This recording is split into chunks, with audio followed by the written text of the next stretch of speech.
اريدك تكلمنا عنها اليوم، شلون شفت هالمبادره؟ اجواء حلوه والحمد لله والشكر، منتخب يستاهل. هذا المنتخب اليوم اللي فرح 46 مليون عراقي لازم يتكرم من كل الجهات، واي واحد يكرمه قال بارك الله بك. اليوم ما تنتقدون عن التكريمات، ليش تنتقد عن التكريمات؟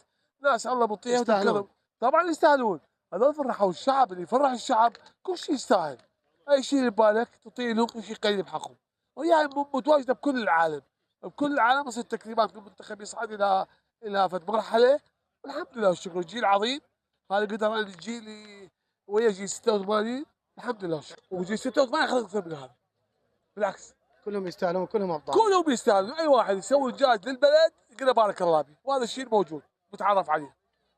سؤالي طبعا اغلب الجماهير يسالون، فاكيد راح اسمعها من عندك والجمهور ينتظر جواب من عندك. سبب الفيز الامور؟ لا انا ما اروح 50 مليون ما اروح.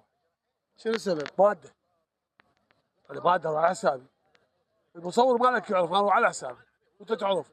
انا كل البطوله من 2003 لحد 2007 جبنا الكاس، انا على حسابي. راح يكون مساعده من الاتحاد؟ ماكو مساعده، كذب، ما حد يساعدك ولا واحد يعطيك الا الناس الميسوره يساعدوك فقط.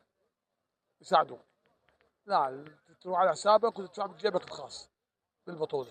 والحمد لله والشكر. ويستاهل. احنا الجاليه العراقيه المتواجده بامريكا راح تكون متواجده. تكفي وتوفي.